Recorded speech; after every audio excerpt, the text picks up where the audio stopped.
வேண்டும் தேவ ஆவியே எங்கள் மத்தியிலே வர வேண்டும் தேவ ஆவியே எங்கள் உள்ளத்திலே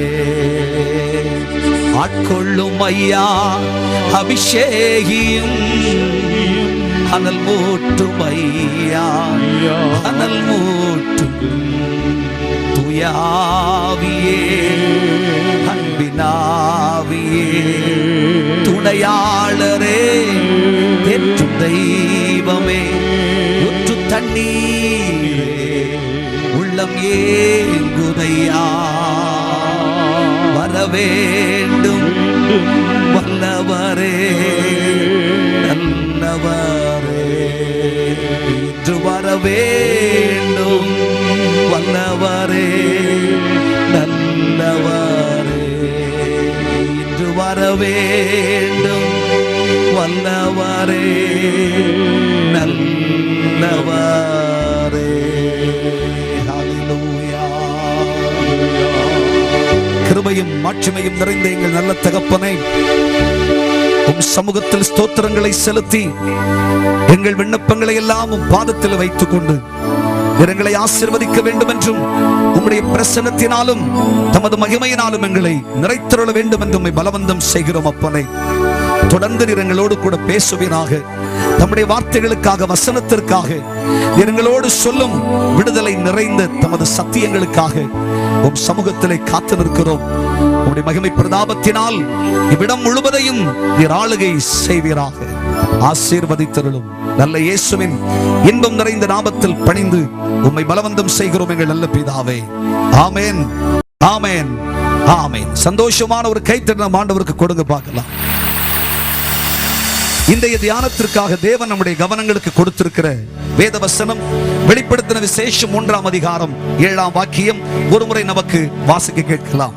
பிலதெல்பியா சபையின் தூதனுக்கு நீ எழுத வேண்டியது என்னவெனில், பரிசுத்தம் உள்ளவரும் சத்தியம் உள்ளவரும் தாவீதின் திறவுகோலை உடையவரும் ஒருவரும் பூட்டக்கூடாதபடிக்கு திறக்கிறவரும் ஒருவரும் திறக்கக்கூடாதபடிக்கு பூட்டுகிறவருமாயிருக்கிறவர் சொல்லுகிறதாவது, உன் கிரியைகளை அறிந்திருக்கிறேன்.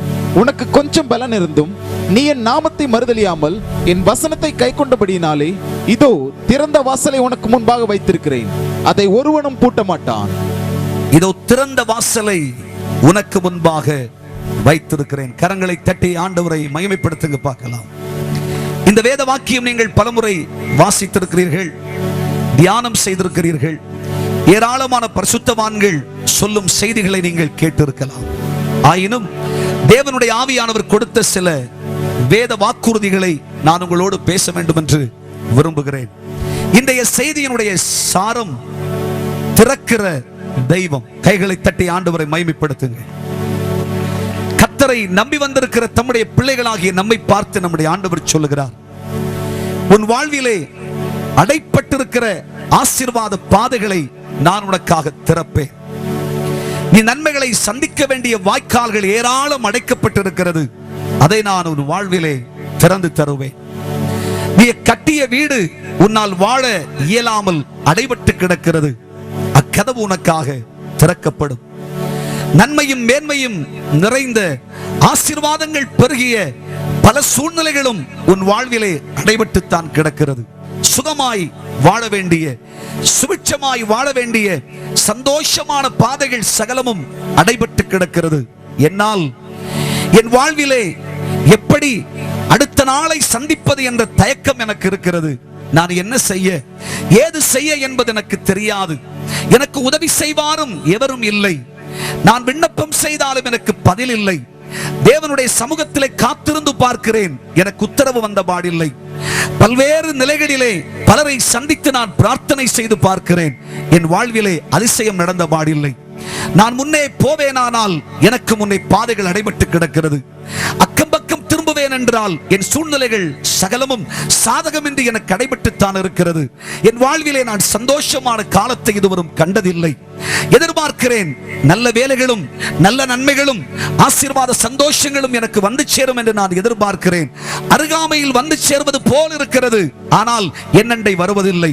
எனக்கு முன்னே பாதைகள் அடைபட்டிருப்பதினாலும் வாக்கால்கள் வாசல்கள் அடைபட்டு கிடப்பதினாலும் என்னால் ஒரு நன்மையும் சுதந்திரிக்க முடியவில்லை என்ற விரக்தியோடு வந்திருக்கிற கர்த்தருடைய பிள்ளையே, இந்த மாலை பொழுது கர்த்தராகிய தேவன் உன்னோடு கூட பேசுகிறார். நான் சகலவற்றையும் உனக்காய் திறக்கிற தெய்வமாய் இருக்கிறேன். கர்த்தருக்கு ஒரு கைத்தட்டு கொடுங்க பார்க்கலாம். தேவனுடைய பிள்ளைகளே, வேத புஸ்தகத்தில் ஆண்டவராகிய தேவனுக்கு பல நாமங்களை பரிசுத்தவான்கள் சூட்டினார்கள். தேவன் செய்த ஒவ்வொரு விதவிதமான அற்புதங்களையும் சந்தித்தவர்கள் எல்லாம் கர்த்தராகிய தேவனை அவ்வளவாய் மெச்சி பேசினார்கள். தேவனுடைய உன்னதமான விடுதலையை அனுபவித்த தேவனுடைய பிள்ளைகள் கர்த்தராகிய தேவன் இன்னார் என்று அறிந்து கொள்ளுங்கள் என்று அவ்வளவு மேன்மை நிறைந்த நாமங்களை கொண்டு கர்த்தராகிய தெய்வத்தை உச்சரித்தார்கள். தேவனுடைய பிள்ளைகளே, தேவனுடைய அன்பையும் தேவனுடைய இரக்கத்தையும் தேவனுடைய தொடுதலையும் தேவனுடைய நடத்துதலையும் கர்த்தரால் வந்த ஆசிகளையும் அறிந்த தேவ மனுஷன் அறிக்கையிடுகிறார்.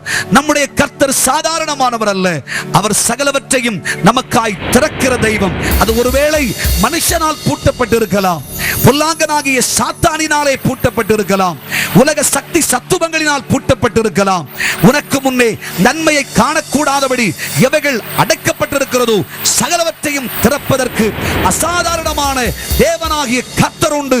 அவரோ ஒரு மனுஷனும் அடைக்க கூடாமல் திறக்கிற தெய்வமாயிருக்கிறார். திறந்த வாசலை உனக்கு முன் வைக்கிறேன் என்று கர்த்தர் வாக்குத்தத்தம் கொடுத்திருக்கிறார். விசுவாசம் உள்ளவர்கள் கைகளை தட்டி ஆண்டவரை மகிமைப்படுத்துங்கள்.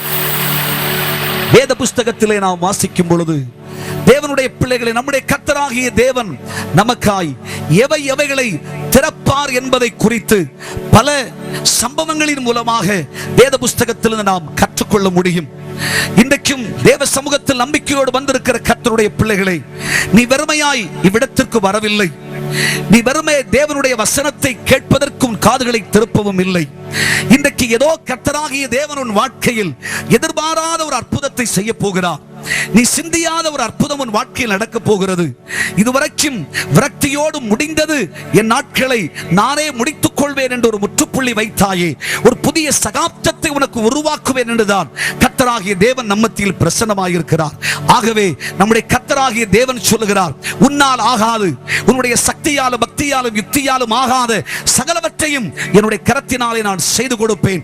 இந்த முதல் நாள் கூட்டத்திலே நான் உனக்கு செய்யும் மகா பெரிய அற்புதம், சகலவற்றையும் உனக்காய் திறப்பேன். நீ மகிமையையும் என் நன்மையையும் என் ஆசீர்வாதத்தையும் எண்ணிலடங்காத நட்சமான மேன்மைகளையும் நீ பெற்றுக் கொள்வாய். நீ அறியாததும் உன் சிந்தைக்கு எட்டாததுமானவைகளை நான் செய்கிற சர்வ வல்லமை உள்ள தேவனாயிற்றே. ஆமென் சொல்லுங்க. கரந்தட்டி ஆண்டவரை மகிமைப்படுத்துங்கள். வேதம் நமக்கு சொல்லிக் கொடுக்கிற சில அற்புதமான மேன்மை நிறைந்த சம்பவங்களை பரிசுத்த ஆவியானவர் நம் கவனங்களுக்கு கொண்டு வருவாராக. தேவனுடைய பிள்ளைகளே, கர்த்தர் நமக்காய் சகலவற்றையும் திறக்கிறவர். வேதம் சொல்லுகிறது, நீங்கள் யாத்திரையாகமத்தின் புஸ்தகத்திலே 14ஆம் அதிகாரம் 22வது வாக்கியத்தை வாசிக்கும் பொழுது, நம்முடைய முற்பிதாக்களுக்கு கர்த்தராகிய தெய்வம் தன்னுடைய ஆச்சரியமான கரத்தினாலே, தன் நாசியின் சுவாசத்தினாலே செய்த மகா பெரிய அற்புதம், அவர்கள் வாழ்க்கையிலே கர்த்தர் நடப்பித்ததான அசாதாரணமான கிரியை குறித்து வேதம் நமக்கு சொல்லுகிறது. வாசிக்க கேளுங்கள். இஸ்ரவேல் புத்திரர்கள் சமுத்திரத்தின் நடுவாக வெட்டாந்தரையிலே நடந்து போனார்கள். வெட்டாந்தரையிலே அவர்கள் நடந்து போனார்கள். அவர்கள் வலதுபுறத்திலும் அவர்கள் இடதுபுறத்திலும் ஜலமானது அவர்களுக்கு மதிலாக நின்றது. 430 ஆண்டுகள் எகிப்திலே அடிமைப்பட்டு கிடந்தவர்கள். ஐயா, எகிப்தின் காலத்தை சிந்திக்கும் பொழுது ஆளோட்டிகளினாலும் தலையாரிகளினாலும் கொடுக்கப்பட்ட அவ்வளவு சங்கடகரமான துயரங்களை அனுபவித்தவர்கள். இவர்களால் சகிக்க முடியாத வேதனையும் துயரமும் தங்களுக்கு வந்த பொழுது அடிமைத்தனத்தில் வாழ்கிற இஸ்ரவேல் ஜனங்கள் ஆண்டவராகிய தெய்வத்தை நோக்கி கதற ஆரம்பித்தார்கள். ஆண்டவரை பார்த்து கண்ணீர் வடித்தார்கள். அழுதார்கள். வேதம் சொல்கிறது அவருடைய கூக்குரல் எல்லாம் தேவனுடைய சமூகத்தில் எட்டிற்று என்று வேதத்திலே வாசிக்கிறோம். அடிமைகளானபடியினாலே இவர்களால் சுதந்திரமாய் வாழ முடியாது.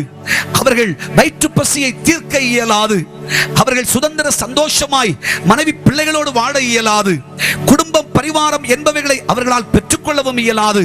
இவர்கள் அடிமைத்தனத்தை அனுபவித்து நோவை அனுபவித்து ஐயா சொல்ல போனால் மிருகத்தனமாகவே தங்கள் வாழ்க்கை நடத்தப்பட்டு கொண்டிருந்த வேத சரித்திரங்களிலே வேத புஸ்தகத்தின் வாக்கியங்களில் இவைகள் எல்லாம் நமக்கு கற்றுக் கொடுக்கிறது. தேவனுடைய பிள்ளைகளை இவ்விதமாய் துயர்நிலைகளை அனுபவித்த இஸ்ரவேல் ஜனங்கள் இந்த அடிமையின் நுகம் எங்களால் சுமக்க இயலாது என்று அழுதார்கள். இவர்கள் அழுகையின் சத்தம் தேவ சமூகத்தில் எட்டின பொழுது கர்த்தராகிய தெய்வம் என்ன செய்தார்? சுமார் 60 லட்சத்துக்கும் மேற்பட்டவான இஸ்ரவேல் ஜனங்களை மீட்டுக் கொண்டு வருவதற்காய் கர்த்தர் மோசே என்ற பக்தனை தெரிந்து கொண்டு, இருக்கிறவராகவே இருக்கிறேன், நான் உன்னை அனுப்புகிறேன், நீ போ என் ஜனங்களை மீட்டுக் கொண்டு வா என்று சொல்லவே மோசேக்கு பின்னாக 60 லட்சமான ஒரு பெரிய குடும்பமானது பெரும் பரிவாரத்தோடு புறப்பட்டு வந்தார்கள். புறப்பட்டு பிரயாணம் செய்யும் பொழுது தங்கள் வாழ்க்கையிலே ஒவ்வொன்றாய் தாங்கள் போகும் பாதையில் பிரச்சனைகளை சந்திக்க ஆரம்பித்தார்கள். என்னை கேட்கிற தேவனுடைய பிள்ளைகளே, நம்முடைய வாழ்க்கையிலும் கூட பல நேரங்களில் அன்பராம் இயேசுவை அறிந்தும் தெரிந்தும் சிலுவையின் மாட்சிமையை புரிந்தவர்களாய் இருந்தும் கூட கிறிஸ்தவ வாழ்க்கையிலே நம்முடைய வாழ்க்கை பயணத்தை ஆண்டவர் கொடுத்த அனுக்கிரகத்தோடு ஆரம்பிக்கத்தான் செய்தோம். நம்முடைய வாழ்விலே துக்கங்களும் சிரமங்களும் பாடுகளும் கஷ்ட காலங்களும் அனுபவித்த நாட்களுக்கு மாறாக ஒரு சுதந்திர காலம் உண்டாயிற்று என்று சந்தோஷத்தோடு வாழ்க்கையை துவங்கிறோம்.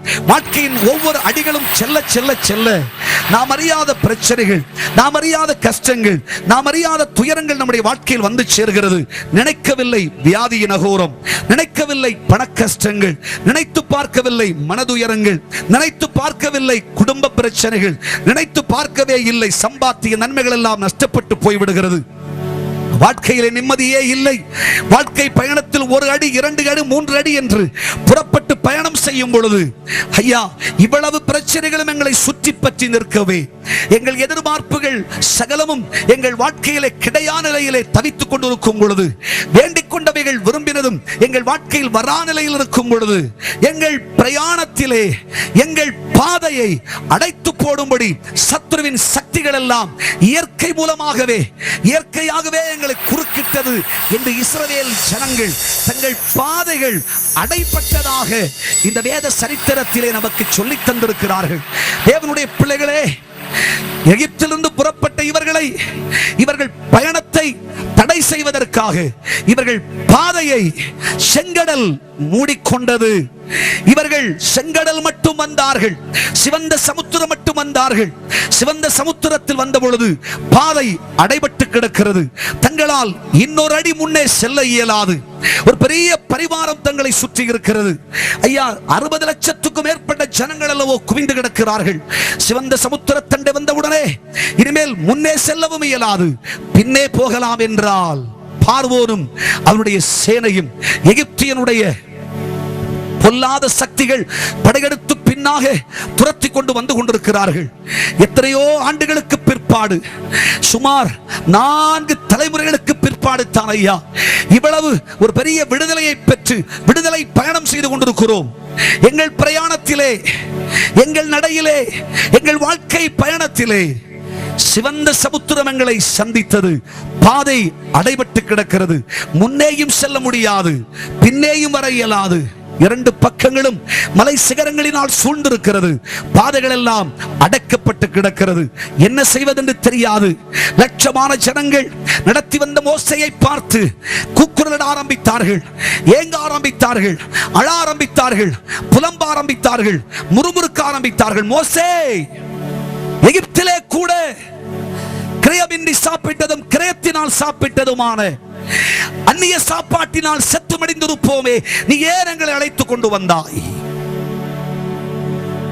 இவ்விதமாய் எங்கள் பயணம் தடைபட்டு போய் சமுத்திரத்திலே செத்து மடிவதற்காக எங்களை அழைத்துக் கொண்டு வந்தாய் என்று வேதனைப்பட்டார்கள். மோசேக்கு என்ன பதில் சொல்வதென்று தெரியவில்லை, யாரிடத்திலே போய் கேட்பதென்றும் தெரியவில்லை. மோசேக்கு தெரிந்த ஒரே ஒரு மறைவிடம், புகலிடம், தன்னுடைய கேள்விக்கு பதில் சொல்லும் பிரதி உத்தரம் கர்த்தராகிய தெய்வமாயிருந்தார். கர்த்தருக்கு ஒரு கைதட்டு கொடுங்க பார்க்கலாம். மோசே ஓடி போனா, தேவ சமூகத்திலே விழுந்தான், ஆண்டவரை நோக்கி பார்த்தான். ஆண்டவரே, நான் என்ன செய்வதற்கு? என்னை அனுப்பினதும் நீர்தானே, அதிகாரம் செய்ததும் நீர்தானே, என்னை நம்பி வந்திருக்கிற இந்த லட்சங்களுக்கு நான் என்ன பதில் சொல்வதற்கு? ஆண்டவராகிய கர்த்தர் சொன்னார், மோசே, நீ எதை குறித்தும் கவலைப்படாதே, நீ சமுத்திரத்துக்கு முன்னாக போய் நில்லு. கர்த்தருக்கு ஒரு கைதட்டு கொடுங்க. சிவந்த சமுத்திரம் தங்களுக்கு முன்னே நிற்க கர்த்தராகிய தேவன் மோசையோடு கூட இருந்த தெய்வம். மோசே, நான் உன்னோடு கூட இருந்து சகலவற்றையும் உனக்காய் நேர்த்தியாய் செய்வேன் என்ற தெய்வம் மோசேயை சிவந்த சமுத்திர தண்டையில் நிற்க சொல்லிவிட்டு, மோசே, உன் கைகளில் இருப்பது என்ன என்று கேட்டார். ஒரு சிறிய கோல் மாத்திரம் வச்சிருக்கிற ஆண்டவரே என்று சொன்னார். நீ ஒன்று செய், இந்த கோலை இந்த சமுத்திரத்தின் மேல் நீட்டு என்ற உடனே மோசே தன் கையில் இருந்த கோலை சமுத்திரத்தின் மேல் நீட்டினான். இந்த சிவந்த சமுத்திரமானது அது இரண்டாய் பிரிந்து போயிற்று. வேதம் சொல்கிறது, அவர் தம்முடைய நாசியின் சுவாசத்தினால் தண்ணீரை இரண்டாய் பிளந்தார். கர்த்தருக்கு ஒரு கைதட்டு கொடுங்க. தங்கள் வாழ்க்கை பயணத்திலே பாதை அடைபட்டு போயிற்று. லட்ச பரிவாரங்களுக்கு பாதைகள் அடைக்கப்பட்ட உடனே நாசியின் சுவாசத்தினால் தண்ணீரை இரண்டாய் பிளந்து அற்புதமாய் அவர்களை வெட்டாந்தரையிலே நடக்க செய்தார். சமுத்திரத்தினுடைய இரண்டு திலைகளும் அவர்களுக்கு மதில் போல் நின்று கொண்டிருந்தது. இவர்கள் ஆச்சரியமாய் நடந்து போனார்கள். பாதையை திறந்த தெய்வம் இந்த நாளிலும் தேவனுடைய சமூகத்தில் கர்த்தருடைய வார்த்தையை கவனித்துக் கொண்டிருக்கிற தேவனுடைய பிள்ளையே, உன்னுடைய வாழ்க்கை பயணத்திலே உன் பாதை அடைபட்டு கிடக்கிறது. நீ ஒரு அடி கூட முன்னே செல்ல முடியாது. உன் வாழ்க்கையை சிந்திக்கும் பொழுது பின்னால் திரும்பினாலும் பிரச்சனை, அக்கம் பக்கம் திரும்பலாம் என்றால் அதுவும் பிரச்சனை. வாழ்க்கை பயணத்தை துவங்கி விட்டேன், கிறிஸ்தவ வாழ்க்கையை ஆரம்பித்து விட்டேன், ஆண்டவரை நம்பி ஆவிக்குரிய அடிகளில் என் கால்கள் வைக்கப்பட்டு விட்டது. ஆண்டவரை நம்பி தெய்வமே, நீர் முன்னே செல்லுகிறீர், உமக்கு பின்னாகத்தான் புறப்பட்டு இருக்கிறேன் என்று வாழ்க்கையை துவங்கி இருக்கிறோம். ஆனால் செல்லும் பாதை சிவந்த சமுத்திரம் அடைத்திருக்கிறது இல்லையா? பாதை அடைபட்டதினாலே நொந்து போய் நன்மைகளை காணக்கூடாமல் வாழ்க்கை பயணம் தடைபட்டு போய்விடுமோ? எதிர்பார்த்த நன்மைகள் வந்து சேராதோ? அற்புதங்களை காண இயலாதோ? நான் எண்ணின காணார் மட்டும் பிரயாணப்பட கூடுமோ என்று வாழ்க்கையிலே நொந்து போயிருக்கிற கர்த்தருடைய பிள்ளையே, நீ லட்சியத்தோடு தான் புறப்பட்டிருக்கிறாய், எதிர்பார்ப்போடு தான் புறப்பட்டிருக்கிறாய். உனக்கு முன்னே செல்கிறவர் சாதாரணமானவர் அல்ல, அவர் அசாதாரணமானவர். நீங்களும் நானும் ஆராதிக்கிற தெய்வம் அவர் சர்வ சக்திமான், அவர் சர்வ வல்லமை உள்ள தெய்வம், அவர் எல் ஷடாய். அவரை விசுவாசிக்கிற நீ ஒரு நாள் வெட்கப்பட்டு போவதில்லை. உன் பாதைகள் அடைபட்டு போயிற்றோ, உன் பிரயாணம் தடைபட்டு கொண்டிருக்கிறதோ, உன் லட்சியம் நிறைவேறாமல் போகிறதோ, ஒரு பெரிய எதிர்பார்ப்போடு கானான் மட்டும் செல்ல வேண்டும் என்று துவங்கிய பயணம், ஒரு நல்ல வாழ்க்கையை கண்டடைய வேண்டும் என்று புறப்பட்ட பயணமானது, ஐயா, ஒரு பெரிய எதிர்பார்ப்பும் சந்தோஷமும் உனக்கு முன் வைத்துக் கொண்டு தான் நீ சந்தோஷ பிரயாணம் செய்தாய், விடுதலை பயணம் செய்தாய். இன்றைக்கு உன்னால் முன்னே செல்லக்கூடாமல் சிவந்த சமுத்திரம் உன்னை தடுத்து நிறுத்தி இருக்கிறதா? உன் பாதை அடைக்கப்பட்டிருக்கிறதா? கவலைப்படாதே. இந்த 2014ஆம் ஆண்டிலே, இந்த ஆண்டிலே, இந்த மாதத்திலே கர்த்தராகிய தெய்வம் உன்னுடைய வாழ்க்கையிலே நீ எதிர்பார்த்த லட்சியம் நிறைவேற, உன் இருதய விருப்பம் நிறைவேற, வாக்குத்தத்தங்கள் உன் வாழ்க்கையிலே நிறைவேற, நீ எதிர்பார்த்த நன்மைகள் உன் வாழ்க்கையில் வந்து கைகூட கர்த்தராகிய தெய்வம் உனக்காக நாசியின் சுவாசத்தினால் தண்ணீரை இரண்டாய் பிளந்து உனக்கு அற்புதமான பாதையை திறப்பார். அவர் திறக்கிற தெய்வம் அல்லவோ? பூட்டப்பட்டிருக்கிற சகலவற்றையும், அடைபட்டிருக்கிற சகலவற்றையும் திறக்கும் வல்லமை நீங்களும் நானும் ஆராதிக்கிற நம்முடைய கர்த்தராகிய தேவனுக்கு உண்டு. கைதட்டி ஆண்டவரை மகிமைப்படுத்துவோம். தேவனுடைய பிள்ளைகளே, இவர்கள் லட்சிய பிரயாணம் செய்து கானான் மட்டும் போவதற்கு பிரயாணப்பட்டார்களே, தங்கள் பாதை அடைபட்டது. இந்த தெய்வம் தம்முடைய வல்லமையினால் திறந்து கொடுத்தாரே, இதற்கு காரணம் என்ன? தெய்வம் எப்படி இந்த பாதையை திறந்து கொடுத்தார்? இதற்கு இஸ்ரவேல் ஜனங்கள் என்ன செய்தார்கள்? தங்களுக்கு முன் நடைபெற்றிருந்த பாதை திறக்கும்படி இவர்கள் கையாண்ட முறைகள் தான் என்ன? வேத புஸ்தகத்திலே நான் வாசிக்கும் பொழுது யாத்திரையாகமம் 12ஆம் அதிகாரம் 51ஆம் வாக்கியம் சொல்லுகிறது, அவர்கள் முதலாவது எகிப்தை விட்டு புறப்பட்டார்கள். கர்த்தருக்கு ஒரு கைத்தட்டு கொடுங்க பார்க்கலாம். தேவனுடைய பிள்ளையே, கர்த்தராகிய தெய்வம் உனக்காய் அடைக்கப்பட்ட பாதைகளை திறக்க வேண்டுமானால், ஆசீர்வாத மதகுகளை சத்துருமானவன் அடைத்து வைத்திருக்கிறானே, இந்த மதகுகளை தெய்வம் உனக்காய் திறக்க வேண்டுமானால், உன் பிள்ளையினுடைய எதிர்கால நன்மைக்காக, ஆசீர்வாதத்துக்காக தெய்வம் ஒரு அற்புத பாதையை திறக்க வேண்டும் என்று சொன்னால், நீ முதலாவது இஸ்ரவேல் ஜனங்கள் செய்தது போல எகிப்தின் அடிமைத்தனத்தை விட்டு நீ புறப்படு. எகிப்து என்றால் பாவம், சாபம், உலகம், அநியாயம், அக்கிரமங்களை குறித்து பேசுகிறது. தேவனுடைய பிள்ளையே, இன்றைக்கு கர்த்தருடைய அழைப்பின் சத்தம் உன் காதுகளில் விடுவதினாலே நீ எகிப்திலே வாழ்ந்து மடிந்தது போதும். இந்த உலக சிற்றின்பங்களில் நீ மாண்டது போதும். ஐயா, இந்த உலகம் என்கிற பயங்கரங்களுக்குள்ளே உன் வாழ்க்கையை அழித்துக் கொண்டது போதும். இதுவரைக்கும் சத்துருவின் தந்திர ஆயுதங்களினாலே உன் வாழ்க்கை சீர்கட்டது போதும். ஒன்று செய், நீ இருக்கிற இடத்தை விட்டு, எகிப்தை விட்டு, அநியாயங்களின் குடியிருப்பை விட்டு, துன்மார்க்கனும் பரியாசக்காரனும் அமர்ந்திருக்கிற இவ்விடம் விட்டு, உன் நன்மைகளை கெடுத்து உன் ஆஸ்தி ஐஸ்வர்யங்களை இல்லாமலாக்கி உன் சுகத்தையும் உன் மேன்மையும் உன் வாழ்க்கையின் உயர்வையும் உன் சுதந்திர சந்தோஷத்தையும் அழித்து போடுகிற சக்திகளை விட்டு, உன்னை கட்டுப்படுத்தி காவலிலே கட்டி போடுகிற பொல்லாங்கரை விட்டு, பொல்லாங்கரின் சூழ்ச்சிகளை விட்டு, இந்த ஆளோட்டிகளை விட்டு, தலையாரிகளை விட்டு வெளியே புறப்பட்டு வா என்று கர்த்தராகிய தேவன் உன்னை அழைக்கிறார். பாவத்திற்கு முற்றுப்புள்ளி வைத்து, சாப வாழ்க்கைக்கு முற்றுப்புள்ளி வைத்து விட்டு, எகிப்தாகிய இந்த உலக சகல ஆசாபாசங்களுக்கு முற்றுப்புள்ளி வைத்து விட்டு, பொல்லாதவைகளும் துன்மார்க்கம் நிறைந்தவைகளும் ஆகிய மனித அபிமானமில்லாத இந்த சக்திகளை விட்டு உன் வாழ்க்கை வெளியே வர வேண்டும் என்று கர்த்தராகிய தெய்வம் உன்னை அழைக்கிறார். இஸ்ரவேல் ஜனங்கள் எகிப்தை விட்டு வெளியே வந்தார்கள், புறப்பட்டார்கள். ஆகையினாலே தேவன் அவர்களுக்கு பாதையை திறந்து கொடுத்தார். கர்த்தருக்கு ஒரு கைத்தட்டு கொடுப்போமா? உன்னுடைய வாழ்க்கையிலே ஒரு ரட்சிப்பின் சந்தோஷத்தை அனுபவித்து வாழலாம் என்றால் அதற்கு வாய்ப்பு இல்லை. ஆவிக்குரிய சந்தோஷம் பெற்ற ஒரு வாழ்க்கை செய்யலாம் என்றால் அதற்கு உன் சூழ்நிலைகள் ஒத்து வரவில்லை. பல நிலைகளிலும் உன் வாழ்க்கை கட்டுண்டதாகவே கிடக்கிறது. எப்படியாகிலும் ஒரு விடுதலை பெற்ற ஒரு தேவ பிள்ளையாய் பிரயாணப்படலாம் என்றால் அதற்கு முன்னால் சாத்தியமாகவில்லை. இன்றைக்கு பல நுகங்கள் கோர்க்கப்பட்டு பல கட்டுகளும் காவல்களும் உன்னை சுற்றி பிணைந்து நீ ஒரு அடி கூட முன்னே செல்ல முடியாமல் எகிப்தே உன்னை தன் கட்டுப்பாட்டுக்குள் வைத்திருக்கிறது என்று சொன்னால், எகிப்து சத்தியத்துக்கு புறம்பானது, தேவ நீதிக்கு புறம்பானது, தேவனுடைய கிரியைகளை ஏற்றுக்கொள்ளாதது, சத்தியத்திற்கும் தேவனுடைய மகிமையான வரங்களுக்கு வல்லமைக்கு கட்டுப்படாத இந்த எகிப்தியனை விட்டு, பொல்லாதவனை விட்டு வெளியே வா என்று கர்த்தர் உன்னை அழைக்கிறார். சிலுவையை குறித்த நேசம் இருந்தா, பாசம் இருந்தா, அன்பர் இயேசுவின் அழைப்பின் சத்தம் உன் காதுகளில் விழுவது உண்மையானா, ஆண்டவராகிய தெய்வம் கொடுக்கிற சகல நன்மைகளையும் அனுபவிக்கும்படி நீ எகிப்தை விட்டு புறப்படு. புறப்பட்டவனுக்கு பாதைகளை கர்த்தர் திறப்பார். கர்த்தருக்கு ஒரு கைத்தட்டு கொடுக்க பார்க்கலாம். மட்டுமல்ல, வேத புஸ்தகத்திலே நீங்கள் வாசிக்கும் பொழுது யாத்திரையாகமத்தின் புஸ்தகம் 14ஆம் அதிகாரம் 10வது வாக்கியம் என்ன சொல்லுகிறது? வாசிக்க கேளுங்கள். பார்வோன் சமீபித்து வருகிற பொழுது இஸ்ரவேல் புத்திரர்கள் தங்கள் கண்களை ஏறெடுத்து பார்த்து எகிப்தியர் தங்களுக்கு பின்னே வருகிறதைக் கண்டு மிகவும் பயந்தார்கள். அப்பொழுது அவர்கள் தங்கள் கண்களை ஏறெடுத்து பார்த்தார்கள். கைகளை தட்டி ஆண்டவரை மகிமைப்படுத்தலாமா? தேவனுடைய பிள்ளையே, நன்மையை அனுபவிக்க கூடாமல் பாதைகள் அடைபட்டிருக்கிறது என்று சொன்னால், தேவனுடைய கிரியையை எதிர்பார்ப்பது உண்மையானால் எகிப்தை விட்டு வெளியே வா. 2, பார்வோன் உன்னை சமீபித்து வருகிறார்.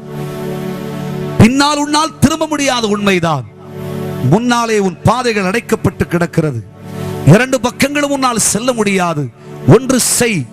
ஆபத்தும் கொடிதும் பயங்கரமுமான இச்சூழ்நிலையிலே நீ உன் கண்களை கர்த்தருக்கு நேராக ஏறெடுப்பாயாக. சங்கீதக்காரன் சொன்னான், எனக்கு ஒத்தாசை வரும் பர்வதங்களுக்கு நேராக என் கண்களை ஏறெடுப்பேன்.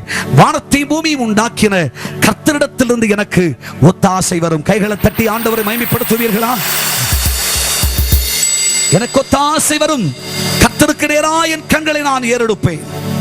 உண்மையாகவே கர்த்தர் எனக்கு உதவி செய்வார். இன்றைக்கு பல நேரங்களில் பிரச்சனைகள் வரும் பொழுது, கஷ்டங்கள் வரும் பொழுது, மனிதனிடத்திலே கதவை தட்டித்தான் நமக்கு பழக்கம் உண்டு. மனிதனிடத்திலே மண்டியிட்டுத்தான் பழக்கம் உண்டு. மனிதனிடத்திலே கெஞ்சி கெஞ்சி கெஞ்சி அழுதுதான் பழக்கம் உண்டு. எப்படியாகலும் உதவிச்சாரங்களுக்கு கைகள் கொடுக்கப்படுமா என்பதுதான் நம்முடைய எதிர்பார்ப்பு. தேவனுடைய பிள்ளையே, ஒன்று செய். உன்னை ஏமாற்றாதவரும் உன்னை மறந்து போகாதவரும், நீ அழைக்கும் பொழுது கேட்கும் பொழுதெல்லாம் உனக்கு உத்தரவை சொல்லுகிறவருமாகிய கர்த்தராகிய தேவன் உனக்காக எனக்காக இன்றைக்கும் ஜீவிக்கிறவராகவே இருக்கிறார். உன் சூழ்நிலை சரியில்லையோ, உன் பிரச்சனையின் மிகுதியோ, உன் பாதைகள் அடிபட்டு கிடக்கிறதோ, நன்மையை சுதந்திரிக்க முடியவில்லையோ, மேன்மையை உன்னால் அனுபவிக்க முடியவில்லையோ, நீ உன் வாழ்க்கையிலே சோர்ந்து போய் துவண்டு போய் ஆண்டவரே விடுவிப்பார் இல்லை, கேட்பார் இல்லை, உதவி செய்வார் இல்லை என்று இந்த உலகத்தில் மனுஷரை நம்பி வாழ்ந்தது போதும். உன் கண்கள் எல்லாம் கர்த்தராகிய தேவனை நோக்கி பார்ப்பதாக நீ அவரை நோக்கி கூப்பிட ஆரம்பி. ஆண்டவரே, உம்மை நோக்கி கூப்பிடுகிறேன், எனக்கு செவி கொடுத்துள்ளோம் என்று சொல்லு.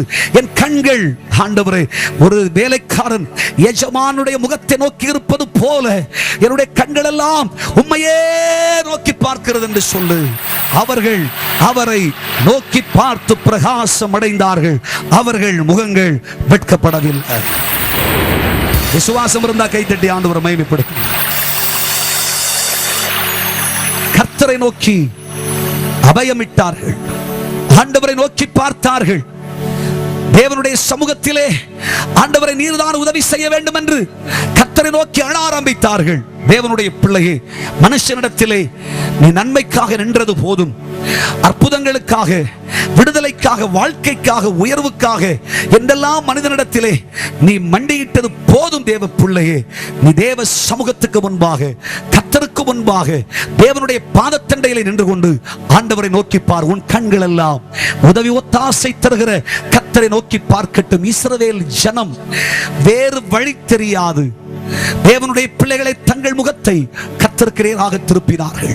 அவர்கள் கண்கள் கர்த்தரையே நோக்கி பார்த்தது. வேத புஸ்தகத்திலே அநேக பரிசுத்தவான்களின் அனுபவங்களை பார்க்கிறோம். அவர்கள் தங்களிலும் பலவான்கள் தங்களை சந்தித்த பொழுது, தங்களை விட பெரியவைகள் தங்களுக்கு எதிரிட்டு வந்த பொழுது, பெரும் மனிதர்கள் தங்களுக்கு எதிராய் யுத்தசாலிகளாய் வந்த பொழுது, தங்களுக்கு எதிராய் தங்கள் ராஜ்யத்திற்கு எதிராய் யுத்ததாரிகளாய் புறப்பட்ட பொழுது, விடை தெரியாமல் தேவ சமூகத்துக்கு போய் ஆண்டவரை நோக்கி அழுதார்கள். ஆண்டவரே, இச்சூழ்நிலையிலே நான் எப்படி வெற்றி பெறுவது என்று எனக்கு தெரியாது. இந்த சூழ்நிலையிலே எப்படி எனக்கு அற்புதம் நடக்கும் என்று தெரியாது.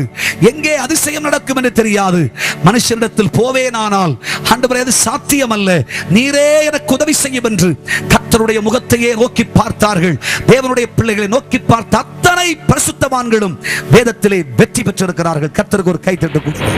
இன்றைக்கு இந்த முதல் நாளிலே தேவனுடைய பிள்ளையே, கர்த்தருடைய சமூகத்துக்கு முன்பாக வந்திருக்கிற நீங்கள், உங்கள் வாழ்க்கையின் பாதைகள், நன்மையின் பாதைகள், ஆசீர்வாத பாதைகள், வருமானத்தின் பாதைகள், மேன்மை நிறைந்த பாதைகள் அடைபட்டு கிடக்கிறது என்ற தயக்கம் உங்களுக்கு கொடுக்கிறது என்றால் உன் கண்கள் கர்த்தரை நோக்கி பார்க்கட்டும். அவரோ தன் நாசியின் சுவாசத்தை உனக்காக அனுப்ப வல்லவரே. ஆமென் சொல்வீர்களா? மட்டுமல்ல, இஸ்ரவேல் ஜனங்களை குறித்து மூன்றாவதாக வேதம் என்ன சொல்லுகிறது? யாத்திரையாகமத்தின் புஸ்தகம் 12ஆம் அதிகாரம் 26ஆம் வசனத்தில் நீங்கள் வாசிப்பீர்கள் என்று சொன்னால் வேதம் என்ன சொல்லுகிறது? வாசியுங்கள். அப்பொழுது உங்கள் பிள்ளைகள் இந்த ஆராதனையின் கருத்து என்னவென்று உங்களை கேட்டால், இந்த ஆராதனையின் கருத்து என்னவென்று கேட்டால், இது கர்த்தருடைய பஸ்காவாகிய பலி, இது கர்த்தருடைய பஸ்காவாகிய பலி. அவர் எகிப்தியரை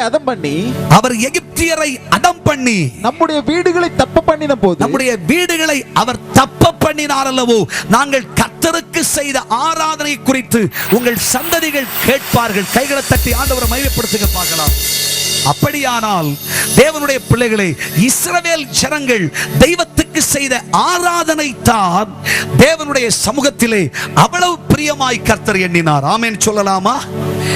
எகிப்தின் அடிமைத்தனத்தில் இருக்கும் பொழுது சர்வ வல்லவராகிய தெய்வத்தை துதிப்பதற்கோ, ஸ்தோத்தரிப்பதற்கோ, மகிமைப்படுத்துவதற்கோ, பலி செலுத்துவதற்கோ, கர்த்தரை நோக்கி பார்ப்பதற்கோ வாய்ப்பில்லாதவர்கள், முடங்கி கிடந்தவர்கள், விடுதலை பெற்றவர்களாய் புறப்பட்டு வந்தார்கள். இவர்கள் பிரயாணம் எல்லாம், இவர்கள் வாய்ப்பு எங்கெல்லாம் கொடுக்கப்பட்டதோ, சமய சந்தர்ப்பங்கள் கிடைத்த இடமெல்லாம் தெய்வத்துக்கு பலிபீடம் கட்டி அங்கே தெய்வத்துக்கு ஆராதனை செய்தார்கள். தேவனுடைய பிள்ளையே, ஆராதித்தவர்கள் ஆனபடியினாலே கர்த்தராகிய தெய்வம் அவர்களுக்காய் பாதையை திறந்து கொடுத்தார். கர்த்தருக்கு ஒரு கைதட்டு கொடுங்க. ஆராதிக்கிறவர்கள், துதிக்கிறவர்கள், ஜெபிக்கிறவர்கள் தேவ சமூகத்தில் பாதைகள் அடைபட்டதே என்று திக்குமுக்காடி கொண்டிருந்தால் கர்த்தராகிய தெய்வம் சும்மா இருப்பதில்லை. கர்த்தராகிய தெய்வம் உன்னுடைய ஆராதனையை அறிந்து, உன் பிரார்த்தனை, உன் விண்ணப்பத்தை, உன் துதிப்பாடலை அறிந்து கர்த்தராகிய தெய்வம் உனக்காய் பாதையை திறப்பார். இஸ்ரவேல் ஜனம் செய்த ஆராதனை. தேவனுடைய பிள்ளைகளை, இன்றைக்கு கர்த்தருக்கு ஆராதனை செய்வதிலே கிறிஸ்தவர்கள், தேவனை அறிந்த பிள்ளைகள் அநேகர் பின்தங்கி போகிற காலத்தில் வந்திருக்கிறோம். ஏதோ ஞாயிற்றுக்கிழமை வாய்ப்பு கிடைச்சா போய் கோயில்ல ஒரு 5 நிமிஷம் செலவிட்டு கையில இருக்கிறதுல ஓட்ட ஒடிசல் இருக்கிறதெல்லாம் கொடுத்துக்கிட்டு கடவுளை பார்த்து பிரியப்படுத்தி வரலான்னு நினைச்சுக்கிட்டு இருக்கிற ஒரு உலகத்துல தான் நம்ம இருக்கிறோம். இன்றைக்கு புறஜாதியான் கூட ஜீவன் இல்லாததும் சக்தி இல்லாததும் புத்தி இல்லாததுமான தெய்வங்கள் என்று சொல்லுகிற சகல தெய்வங்களுக்கு முன்னே மண்டியிடும் பொழுது, இந்த அகிலாண்டம் முழுவதையும் படைத்து வானம் எனக்கு சிங்காசன, பூமி எனக்கு பாதபடியாயிருக்கிறது, என்னை தொழுது கொள்கிற நீங்கள் ஆவியோடு உண்மையோடு தொழுது கொள்ளுங்கள், எனக்கு ஒருவருக்கே நீங்கள் ஆராதனை செய்ய வேண்டும் என்று கற்பித்திருக்கிற, கட்டளையிட்டிருக்கிற தெய்வத்திற்கு முன்பாக மனுஷன் தெய்வத்துக்கு செய்யும் ஆராதனையிலே பின்தங்கி போயிருக்கிறான். வேத புஸ்தகத்தில் பல ஆராதனையை பற்றி பைபிள் சொல்லுது. மார்க்கு சுவிசேஷம் 7ஆம் அதிகாரத்தில் 6-7 வசனங்களை நீங்கள் வாசிக்கும் பொழுது வேதம் சொல்லுகிறது. வாசியுங்கள். மார்க்கு சுவிசேஷம் 7ஆம் அதிகாரம் 6-7 வசனங்களிலே அவர்களுக்கு அவர் பிரதியுத்தரமாய் சொன்னார், இந்த ஜனங்கள் தங்கள் உதடுகளினால் என்னை கனம் பண்ணுகிறார்கள். இந்த ஜனங்கள் எல்லாரும் தங்கள் உதடுகளினால் என்னை கனம் பண்ணுகிறார்கள். அவர்கள் இருதயம் எனக்கு தூரமாய் விலகி இருக்கிறது. அவர்கள் இருதயம் எல்லாம் எனக்கு தூரமாய் விலகி இருக்கிறது. மனுஷனுடைய கற்பனைகளை உபதேசங்களாக போதித்து, மனுஷனுடைய கற்பனைகளை எல்லாம் உபதேசங்களாய் போதித்து வீணா எனக்கு ஆராதனை செய்கிறார்கள். வீணா எனக்கு ஆராதனை செய்கிறார்கள். ஐயா, அவர்கள் இருதயம் என்னை விட்டு தூரமாய் இருக்கிறது. அவர்கள் இருதயத்திலே கர்த்தருடைய மேன்மை என்கிற பயம் இல்லை. நாம் கர்த்தருக்கு ஆராதனை செய்கிறோம் என்ற பயம் அவர்களுக்கு இல்லை. அவர்கள் உதடுகளினாலே மாத்திரம் என்னை கனம் பண்ணுகிறார்கள். ஏதோ சடங்காச்சார ஒரு ஆராதனை. காலையிலே போனா எழுந்திரு உட்காரு என்ற ஒரு ஆராதனையோட முடிஞ்சு போயிடும். கர்த்தருக்கு ஒரு கைதட்டு கொடுக்க பார்க்கலாம். ஏன் போறோம், எதுக்கு போறோம் இதெல்லாம் தெரியா. காலையில போக வேண்டியது, எழுந்திருக்க வேண்டியது, உட்கார்னு சொல்ல வேண்டிய உட்கார வேண்டியது, அதுக்கப்புறம் கொஞ்ச நேரம் தூக்கம் வராப்புல இருக்கும், தூக்கம் வந்தா தூங்க வேண்டியது, அதுக்கப்புறம் எழுந்திருக்க வேண்டியது, வீட்டுக்கு போக வேண்டியது. உதடு மாத்திரம் ஆண்டவரே ஸ்தோத்திரம் அல்லேலூயா செய்த நன்மைக்காக கோடி பாட்டுக்கு நமக்கு சம்பந்தமில்லாத ஒரு பாட்டை பாடி, ஏதோ வாழ்க்கைக்கு நமக்கு சம்பந்தமில்லாத ஒரு ஸ்தோத்திரம் எல்லாம் சொல்லி முடிச்சுக்கிட்டு இந்த வாய் மாத்திரம்தான் ஆராதனை செய்யும், இருதையெல்லாம் வேற எங்கேயாவது இருக்கு. இந்த 2 மணி நேரம் இங்க செலவிட்டதுக்கு வீட்டிலேயே உட்கார்ந்து இருந்தா, எவனாவது 4 பைசா 5 பைசா வட்டிக்கு வந்தாம்னா, இல்ல எவனாவது சொத்தகிட்ட விலையை கேட்டாம்னா, இல்ல பிள்ளைக்கு கல்யாணம் கச்சேரி வந்துச்சுன்னா பாத்துக்கலாமே, எல்லாம் யோசனையில உட்கார்ந்துகிட்டு ஐயா எப்படிடா வாழலாம், எப்படி நாளைக்கு கொஞ்சம் கூட சம்பாதிச்சிடலான்னு யோசிச்சுக்கிட்டு இருதயமெல்லாம் பறி கொடுத்துக்கிட்டு உதடுகளினாலே ஆராதனை செய்கிற ஆராதனை, இதை தெய்வம் விரும்பவில்லை, இது வேண்டான்னு சொன்னார். கர்த்தருக்கு ஒரு கைதட்டு கொடுக்க பார்க்கலாம். இன்னொரு ஆராதனையை பைபிள் சொல்லுது.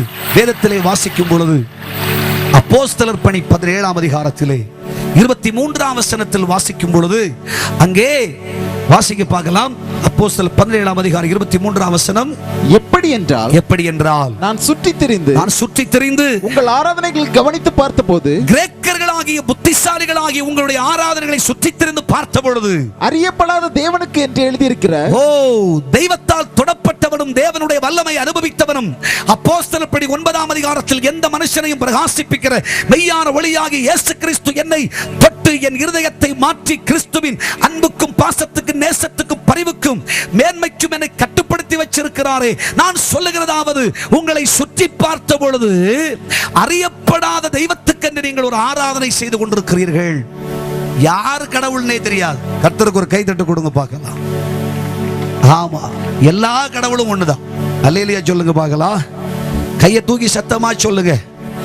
எல்லா கடவுளும் ஒண்ணுதான். அங்க போனா அந்த கடவுள், இங்க போனா இந்த கடவுள், வாகனத்தை வாங்கினா 3 கடவுள் 4 கடவுள் 25 ஏது கடவுள் தெரியாது. கேட்டா சொல்லுவான், இந்த கடவுள் விட்டா அந்த கடவுள் பார்ப்பான், அந்த கடவுள் விட்டா இந்த கடவுள். ஏது கடவுளுக்கு நான் சொந்தமில்லை, எல்லா கடவுளும் எனக்கு தாங்க, எல்லா நதியும் சேர்ந்து கடல்ல தானே போகுது அப்படின்னு சொல்லி முடிச்சிடும். ஏது கடவுளுக்கு தான் நான் சொந்தமானவன் அவனுக்கே தெரியாது. அல்லேலூயா சொல்லுங்க, சத்தமா சொல்லுங்க. அறியாமல் யார் தெய்வம் எப்படிப்பட்டவர் என்பதையெல்லாம் அறியாமல் செய்கிற ஆராதனை. ஆனால் அப்போஸ்தலர் 9 சவுல் ரட்சிப்பை பெறாதவர், இயேசுவின் அன்பை நிராகரித்தவர், 9ஆம் அதிகாரத்தில் தொடப்பட்ட உடனே தன் பெயர் மாற்றப்பட்டது பவுலாக. சபைகளுக்கு கேடு விளைவித்தவர், சபைகளுக்கு நிருபம் எழுதுகிறவராய் வந்த பொழுது இவர் தேவனால் கொடுக்கப்பட்ட அபிஷேகத்தினாலும் வல்லமையினாலும் நிறைந்தவராக சுற்றி பார்த்தார் தேசமெங்கிலும். ஐயா, உலகத்துல பெரியவன் ஞானின்னு சொல்றவனே கிரேக்கன் தானே, கிரேக்கனே இந்த முட்டாள்தனமான ஆராதனை பண்ணிக்கிட்டு இருக்கிறானே என்று சொல்லி அவனிடத்துல போய் இவனுக்கு எப்படியாகிலும் இயேசுவை பத்தி சொல்லணும்ன்றதுக்காக அவனுக்கு நல்ல வாய்ப்பா ஒரு இடம் கிடைச்சு.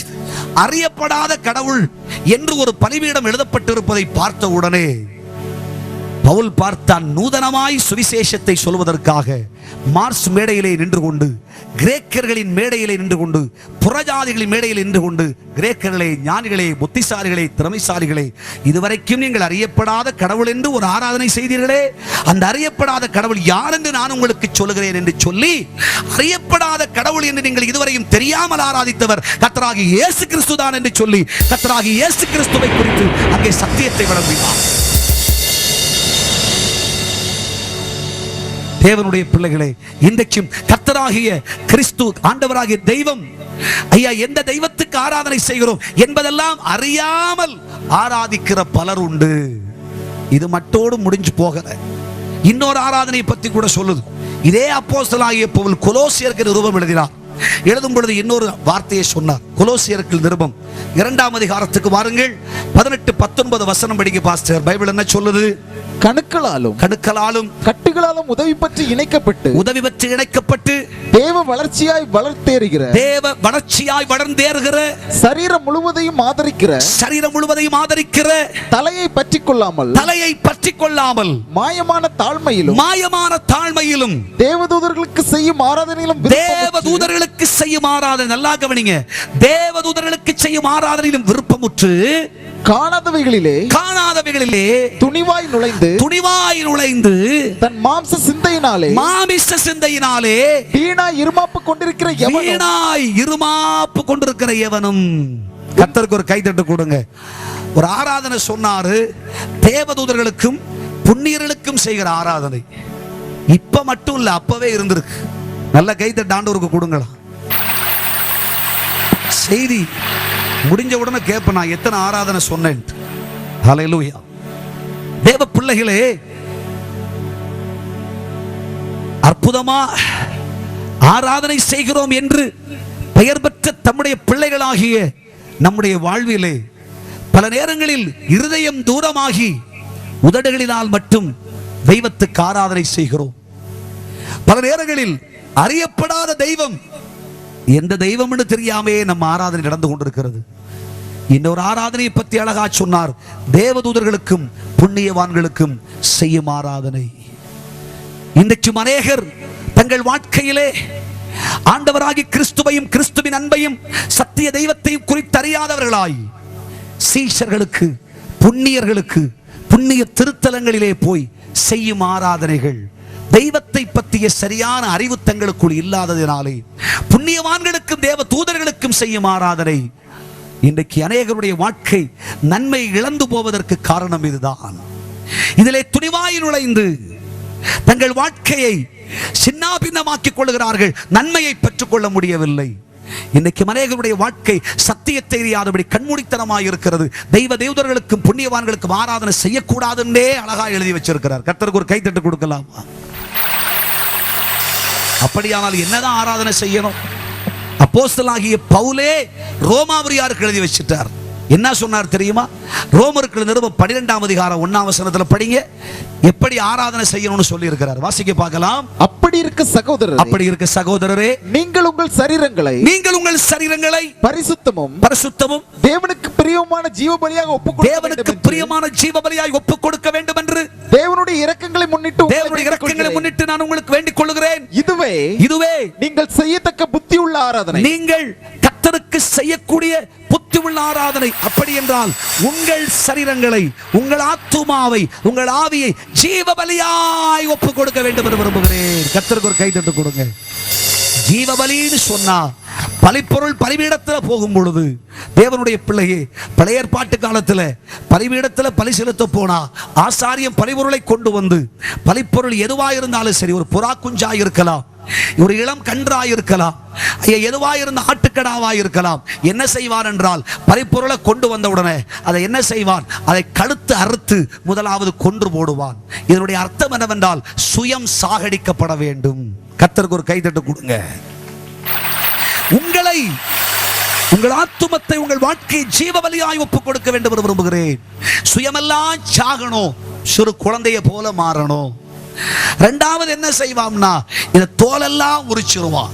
இன்றைக்கு சபைகளிலே, ஆராதனை ஸ்தலங்களிலே ஐயா ஜாதி வெறித்தனங்கள், குடும்பங்களுக்கு கோத்திரங்களுக்கு பிடிக்காம இன்னைக்கு சபைகளுக்குள்ள நுழைஞ்சா இதுதான். பதவி ஆசை பிடிச்சி, பங்காசை பிடிச்சி, இன்னைக்கு மனுஷன் ஏன் ஜாதி, உன் ஜாதி, அவன் ஜாதி, இவன் ஜாதி, இது சபைகளிலேயும் ஓடிக்கிட்டு இருக்கு. இன்னைக்கு குடும்பங்களிலே, சபைகளிலே, திருச்சபைகளிலே, கிறிஸ்தவர்களுக்குள்ளே, தேவனுடைய பிள்ளைகளாகிய நமக்குள்ளே இந்த பிரச்சனை. ஐயா தோலெல்லாம் உரிச்சு பார்த்தா கருப்பு மாடோ சிகப்பு மாடோ, எந்த மாடு தோலை உரிச்சாலும் எல்லாம் ஒரே கலர் தாங்க. கர்த்தருக்கு ஒரு கைதட்டு கொடுங்க. ஏன் உனக்கு இந்த ஜாதி, அந்த ஜாதி, அந்த குடும்பம், இந்த குடும்பம், அந்த கோத்திரம், இந்த கோத்திரம், இந்த புத்தி எல்லாம் உனக்கு எதுக்கு? ஆண்டவராக இயேசு கிறிஸ்துவுக்கு முன்னாடி இருக்கிற பிள்ளை, ஒரே ஆண்டவர் படைச்சிருக்கிற ரெண்டே ஜாதி, ஒன்னு ஆண் ஜாதி, இன்னொன்று பெண் ஜாதி. கர்த்தருக்கு ஒரு கைத்தட்டு, வேற ஜாதி இல்லைங்க.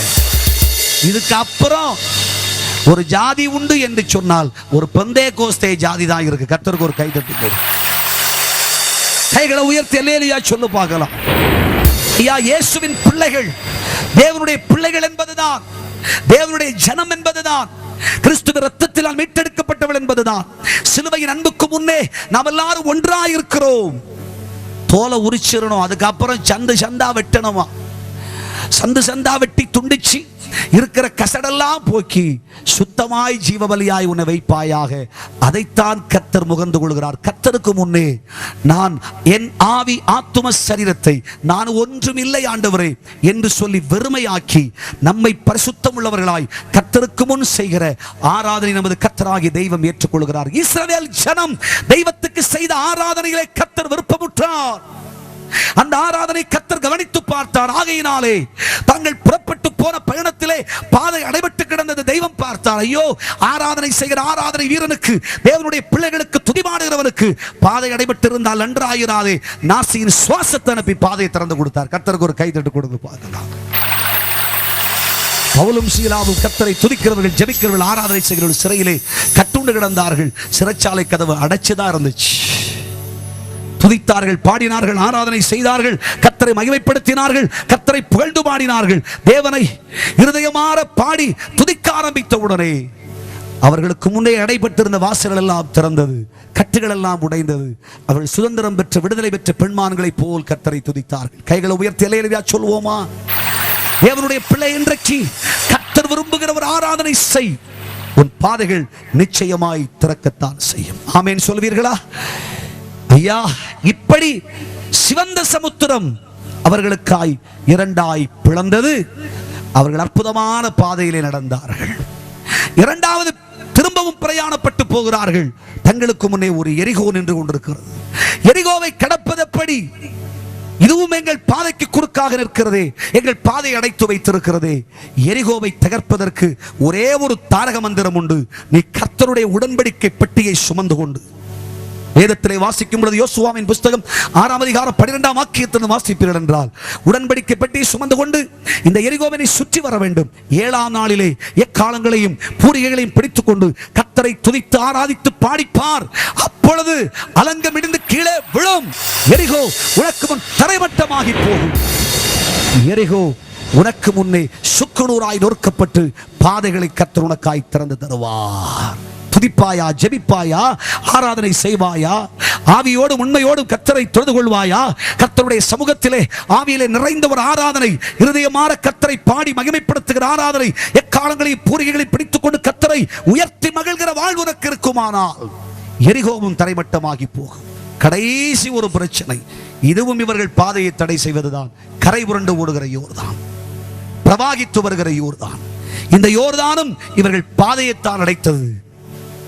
கர்த்தர் என்ன செய்தார் என்றால், யோசுவாவே, தேவ மனிதர்களே, ஏன் இதை குறித்து நீங்கள் கலங்கி நிற்க வேண்டும் என்று கர்த்தராகிய தேவன் யோசுவாவை பற்றி சொன்னார்.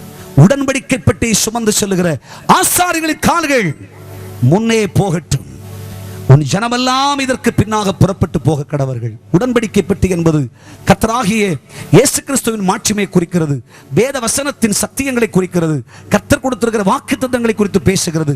இவைகளெல்லாம் சுமந்து கொண்டு யோர்தானிலே அவர்கள் கால் பட்டவுடனே யோர்தான் இரண்டாய் பிரிந்து போயிற்று.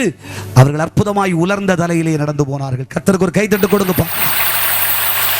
தேவனுடைய பிள்ளையே, உன் லட்சிய பயணத்தை தடை செய்யும்படி உன் பாதைகளை அடைத்திருக்கிற சக்திகளை நீ ஜெயித்து உனக்கு அற்புதமான பாதை திறக்க வேண்டுமானால், கர்த்தர் சகலவற்றையும் திறக்கிற தெய்வமாகையினாலே அவர் உனக்காய் கிரியை செய்ய வேண்டுமானால், பரிசுத்த பக்தர்கள் பரிசுத்தவான்கள் செய்தது போல உன் வாழ்க்கை தேவனுக்கு முன்பாக, ஆண்டவரே, என் வாழ்வு எகிப்தை விட்டு விட்டு புறப்பட்ட ஒரு வாழ்வாக, உம்மை நோக்கி பார்க்கிற ஒரு வாழ்வாக, உமக்கு ஆராதனை செய்கிற ஒரு வாழ்வாக, துதித்து பாடி ஜெயிக்கிற ஒரு வாழ்வாக, தெய்வமே, உம் சமூகத்துக்கு முன்னே உம் சத்தியத்தை சுமந்து வாக்குத்தத்தங்களை நம்பி வாழ்கிற, உம்மை சுமந்து செல்கிற ஒரு வாழ்க்கையாக இருக்க வேண்டும் என்று ஒரு தீர்மானம் செய். அடைத்திருக்கிற பாதையெல்லாம் திறக்கும். நீ கானான் மட்டும் பயணப்படுவாய். பாலும் தேனும் ஓடுகிற கானானை நீ சுதந்தரிப்பாய். கர்த்தருக்கு ஒரு கைத்தட்டு கொடுப்பீர்களா? இரண்டாவதாக, வேதத்திலே நாம் வாசிக்கும் பொழுது வேதம் நமக்கு சொல்கிறது, மார்க்கு சுவிசேஷம் 7ஆம் அதிகாரம் 31வது வாக்கியத்தை வாசியுங்கள். வேதம் என்ன சொல்கிறது? மறுபடியும் அவர் தீரு சீதோன் பட்டணங்களின் எல்லைகளை விட்டு புறப்பட்டு, தீரு சீதோன் எல்லைகளை விட்டு அவர் புறப்பட்டார். தெக்கப்போலியின் எல்லைகளின் வழியாக கலிலேய கடல் அருகே வந்தார். அங்கே கொன்னை வாயுடையவனை ஒரு செவிடனை அவரிடத்தில் கொண்டு வந்து, கொன்னை வாயும் செவிட்டுமாய் இருந்த ஒரு மனுஷனை இயேசுவிடத்தில் கொண்டு வந்தார்கள். அவர் தமது கையை அவன் மேல் வைக்கும்படி வேண்டிக் கொண்டார்கள். அவர் அவனுடைய சிரசு மேல் கைகளை வைக்கும்படி கேட்டுக் கொண்டார்கள். அப்பொழுது அவர் அவனை ஜனக்கூட்டத்தை விட்டு தனியே அழைத்துக் கொண்டு போய், அவர் ஜனக்கூட்டத்தை விட்டு அவனை தனியே வெளியே அழைத்துக் கொண்டு வந்து தம்முடைய விரல்களை அவன் காதுகளில் வைத்து, காதுகளில் அவர் வைத்தார். உமிழ்ந்து அவனுடைய நாவை தொட்டு வானத்தை அண்ணாந்து பார்த்து பெருமூச்சு விட்டு எப்பத்தா என்றார். அதற்கு திறக்கப்படுவாயாக என்ற அர்த்தமாம். கைத்தட்டி ஆண்டவரை மகிமைப்படுத்துங்கள். திறக்கிற தெய்வம். ஒன்றாவது உனக்கு பாதையை திறக்கிற தெய்வம். ஹல்லேலூயா. இரண்டாவதாக, உன் சரீர சுகத்துக்காக, நன்மைக்காக, உன் விடுதலைக்காக தேவன் கொடுக்க வேண்டிய சுகமாம் நதியை அடைச்சி வச்சிருக்கிற சில சக்திகள் உண்டு. அந்த சக்திகளையும் ஆண்டவர் நிர்மூலமாக்கி உனக்கு சுகமாம் வாய்க்காலை திறந்து தருவார். கர்த்தருக்கு ஒரு கைத்தட்டு கொடுப்பீர்களா? இயேசு அற்புதமாய் தன் காலைகளை வைக்கிறார். ஊரெல்லாம் ஜனங்கள் இயேசுவை பார்த்து கொண்டிருக்கிறார்கள். அப்பொழுது இயேசுவினிடத்திலே கொன்னவாயி, காதும் கேட்காது, ஐயா, செவிடனான ஒரு மனுஷன், 2 பலவீனங்கள், இந்த ரெண்டுமே டாக்டர்ஸால எதுவுமே செய்ய முடியாத பலவீனங்கள், இயேசுவினிடத்தில் கொண்டு வந்தார்கள். வேதம் சொல்லுகிறது, இயேசுவினிடத்தில் கொண்டு வந்து இயேசு கை மேல, அவன் தலை மேல கையை வச்சு சுகமாக்கி அனுப்பணும்னு எதிர்பார்த்து கொண்டே இருந்தார்கள். தேவனுடைய பிள்ளைகளே, ஆண்டவர் இவை எல்லாவற்றையும் செய்வதற்கு வல்லமை உள்ளவர். அவனுடைய நாவை திறப்பதற்கும் அவன் செவிகளை திறப்பதற்கும் இயேசு செய்ததென்ன? தேவனுடைய பிள்ளைகளை, வேதத்திலே வாசிக்கும் பொழுது 2 விதமான கிரியை நடந்திருக்கிறது. ஒன்று, நீங்கள் வேதத்திலே வாசிக்கும் பொழுது மார்க்கு 7:32 சொல்லுகிறது, இப்படி பலவீனப்பட்டவனை இயேசுவினிடத்தில் கொண்டு வந்தார்கள். இது ஜனம் செய்த வேலை. அது மட்டுமல்ல, அவர்கள் எல்லாரும் ஆண்டவரை பார்த்து வேண்டிக் கொண்டார்கள். ஜனங்கள் எல்லாரும் இவனுடைய காது திறப்பதற்காக, இவன் வாய் சரியாய் திறப்பதற்காக அவர்கள் செய்ய வேண்டியதை அவர்கள் செய்தார்கள். கர்த்தருக்கு ஒரு கைதட்டு கொடுங்க. ஆண்டவர் சிலதை திறக்கணும்னு சொன்னா நம்ம செய்ய வேண்டியதை நம்ம தான் செய்யணும். ஆண்டவர் இந்த பகுதியில் சில கிரியை தெய்வம் நடப்பிக்கணும்னா இந்த பகுதி வாழ் மக்கள் செய்ய வேண்டியதை நம்ம தான் செய்யணும். கர்த்தருக்கு ஒரு கைதட்டு கொடுங்க. நீ செய்ய வேண்டியதை செஞ்சாத்தான் கொன்னை வாயுடையவனை, செவிடனை, பலவீனப்பட்டவனை நீ கொண்டு வருவதற்காகத்தான், தேவ சமூகத்திலே அவருடைய அற்புதம் வெளிப்படுவதற்காக தான் இவ்வளவு தியாகம் கொண்ட கஷ்டங்களோடு கூடிய இந்த கூட்டங்கள் ஜனம் செய்ய வேண்டியதை ஜனம் செய்தார்கள். ஆண்டவரிடத்தில் அவனை கொண்டு வந்தார்கள். கொண்டு வந்த பிற்பாடு ஆண்டவரை நோக்கி சொல்லிக் கொண்டார்கள், ஆண்டவரே அவனை நீ தொட்டா மட்டும் போதும் ஆண்டவரே. இந்த பணிகளை ஜனங்கள் செய்தார்கள். இயேசு என்ன செய்தார் தெரியுமா? அவனுக்கு சுகம் கொடுப்பதற்காக, அவனுடைய காதுகளை திறப்பதற்காக, அவனுடைய வாயை திறப்பதற்காக தெய்வம் செய்த காரியம், அவனை தனியே வெளியே அழைத்தார். கர்த்தருக்கு ஒரு கைதட்டி கொடுங்க. தேவ பிள்ளையே, நீ ஊரோட, உலகத்தோட, பாரம்பரியத்தோட, சபிக்கப்பட்ட இந்த பூமியோட நீ வாழ்ந்தது போதும் அவனை வெளியே அழைச்சார். கர்த்தருக்கு ஒரு கைதட்டு கொடுங்க. எல்லாரும் ஐயா ஒரே குடும்பமா பரிவாரமா சேர்ந்திருந்து வாழ்ந்துகிட்டு இருந்தது. ஐயா சுகத்துக்காக தனியா போணுமா? அல்லேலூயா சொல்லுங்களேன். அற்புதத்துக்காக தனியா போணுமா? உனக்கு அற்புதம் வேணும்னா நீ எல்லாம் விட்டுட்டு வெளியே வரணும். கர்த்தருக்கு ஒரு கைதட்டு கொடுங்க. உனக்கு பாதை திறக்கணும்னா நீ வந்தே ஆகணும். இல்லாம வேற வாய்ப்பு இல்லை. அல்லேலூயா சொல்லுங்களேன். தேவனுடைய பிள்ளையே, ஜனக்கூட்டத்துக்குள்ளே இருந்தவனை வெளியே தனியே அழைத்தார். ஆபிரகாம், நீ ஆசீர்வதிக்கப்பட வேண்டுமானால் இனம், ஜனம், ஜாதி, தகப்பன், வீடு எல்லாவற்றையும் விட்டுவிட்டு நான் காண்பிக்கிற தேசத்துக்கு போ. எல்லாரையும் கூட்டிக்கிட்டு போன்னு சொல்லல. கர்த்தருக்கு ஒரு கைதட்டு கொடுங்க. போ, நான் காண்பிக்கிற தேசத்துக்கு போ. ஆபிரகாமுக்கு சொல்லி இருக்கலாமே, பரிவாரம் உண்டு, குடும்பம் எல்லாம் இங்கதான் இருக்காங்க, சொந்த சொக்காரெல்லாம் இங்கதான் இருக்காங்க, தெரிஞ்சவன் வந்தவன் போனவன் ஊரா உலகத்தான் எல்லாரும் இங்கதான் இருக்காங்க, இதெல்லாம் விட்டுட்டு ஆண்டவரை இதை விட்டு விட்டு போவதா?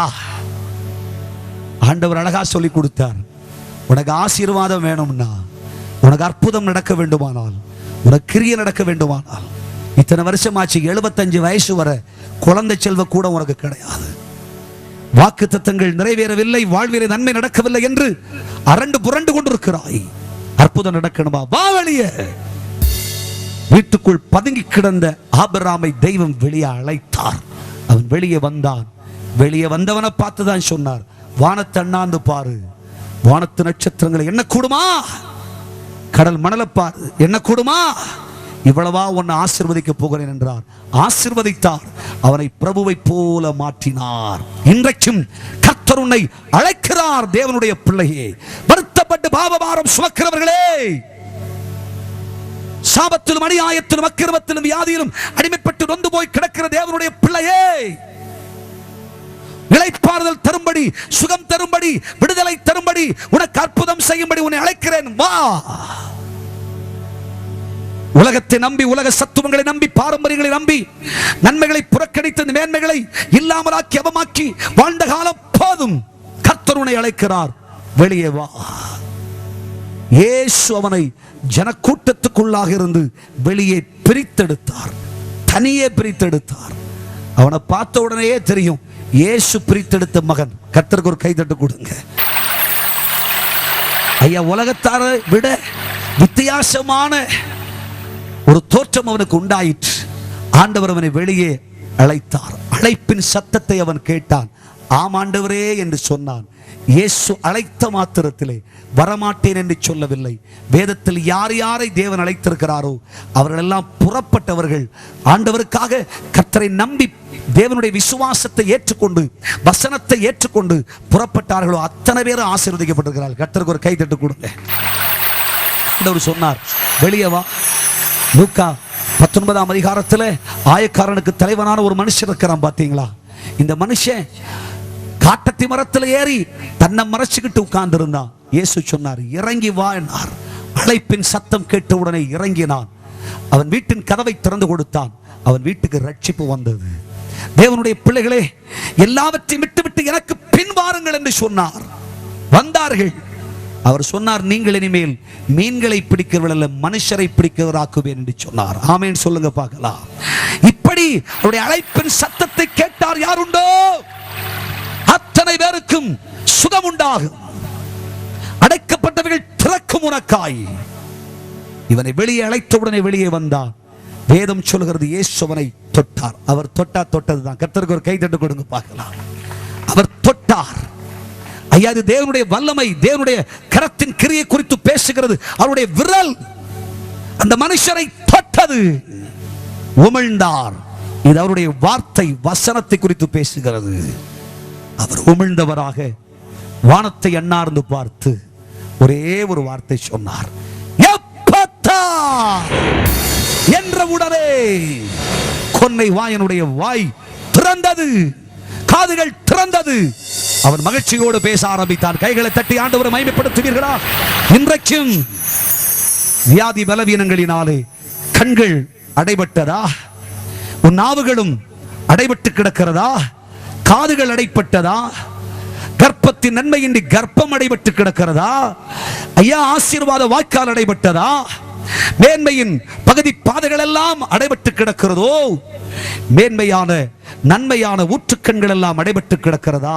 இன்னைக்கு இயேசு வந்திருக்கிறார். உன்னை தனியே பிரித்து வெளியே தனக்காய் வேறுபடுத்தி அவர் இன்றைக்கு உனக்காக ஒரு வார்த்தை சொல்கிறார். அந்த முதலாம் நாள் கூட்டத்தில் எப்பத்தா எப்பத்தா எப்பத்தா திறக்கப்படுவதாக, உனக்காய் திறக்கப்படும். அற்புத வாசல் திறக்கும். உனக்கு சுகம் உண்டாகும். உன் வாழ்க்கையில் இருக்கிற சகல நன்மைகளையும், இழந்து போன சகல ஆசீர்வாதங்களையும் கர்த்தர் உனக்கு கொடுப்பார். நிச்சயமாய் நீ அறியாத மேன்மையான ஊற்றுக்கண்கள் உனக்காய் திறக்கும்.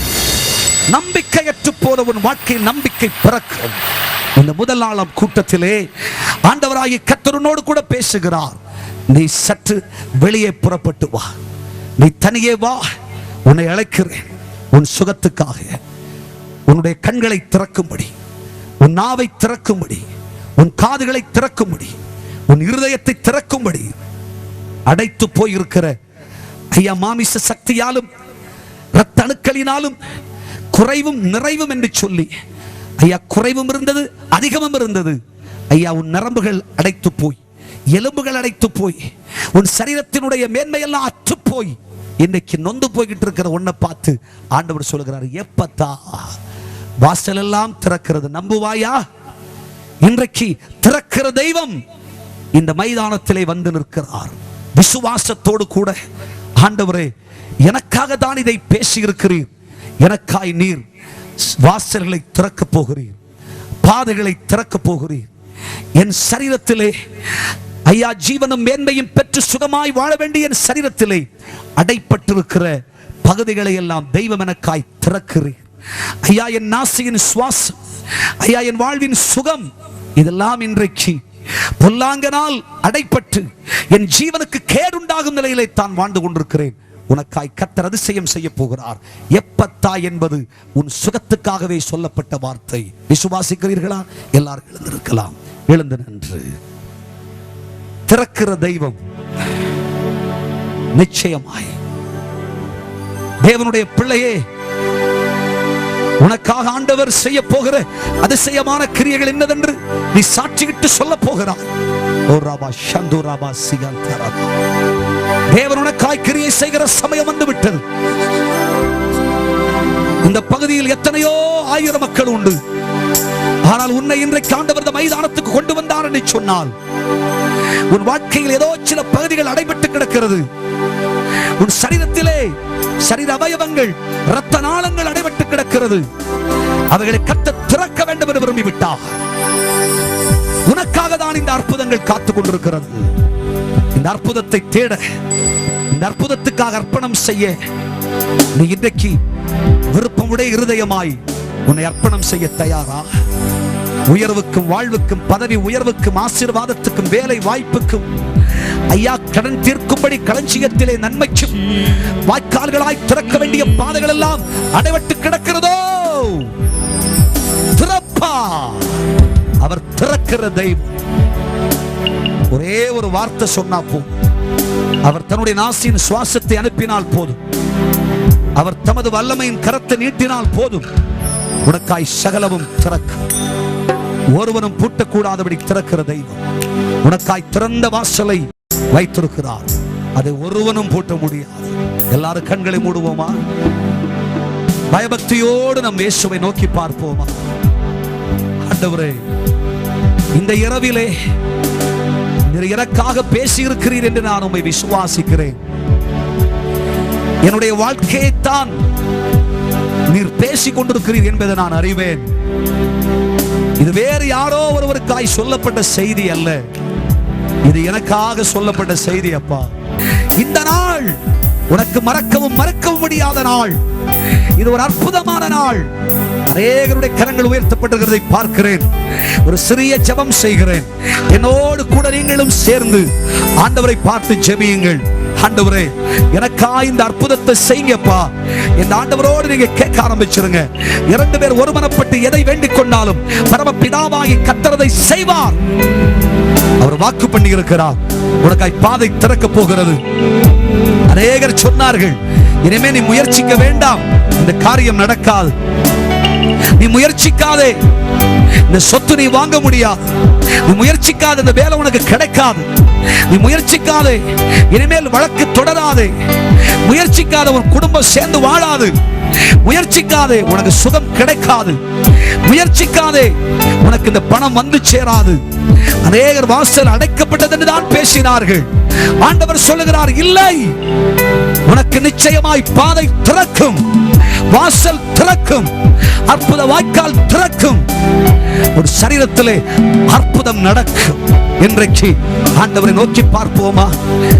எங்கள் அன்பு நிறைந்த பிதாவே, கரங்களை உயர்த்தி உன் சமூகத்துக்கு முன்பாக இது எனக்காய் சொல்லப்பட்ட தேவனுடைய வாக்குறுதி நம்புகிறேன்.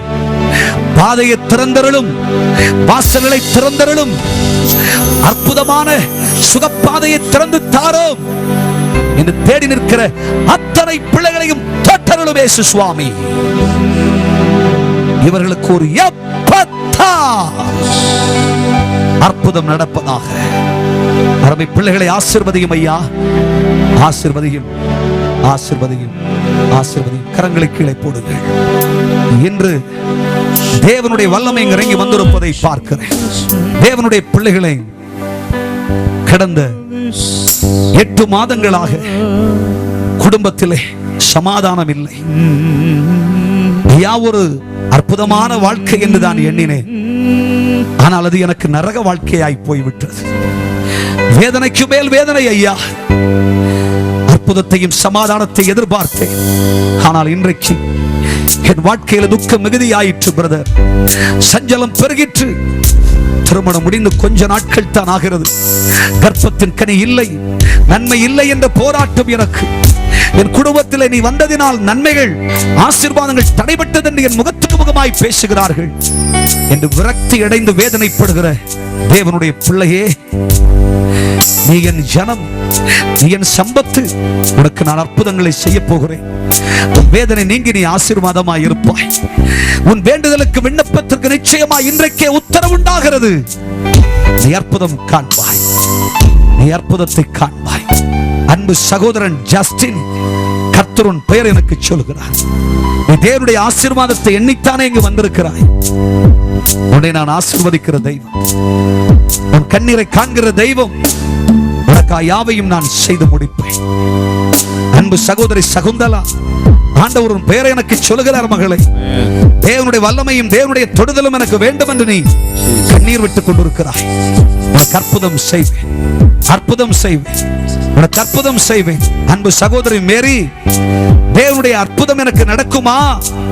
தேவனுடைய வல்லமை எனக்கு கொடுக்கப்படுமா? ஆண்டவர் எனக்கும் விடுதலை தருவார்.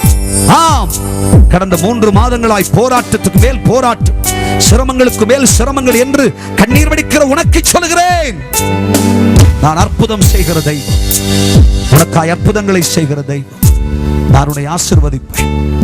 குடும்பத்திலே சமாதானம் இல்லாமல் புருஷனுக்காக ஜெபித்துக் கொண்டிருக்கிற அருமை சகோதரியே, ஐயா, வெளிநாட்டுக்கு சென்றும் பயனில்லை. குடி வெறி சாபம் என் குடும்பத்தை அழித்துக் கொண்டிருக்கிறது. என் வீட்டிலே பணம் வருமானா பொத்தலான பயிலிடுகிறது போல் போய்விடுகிறது.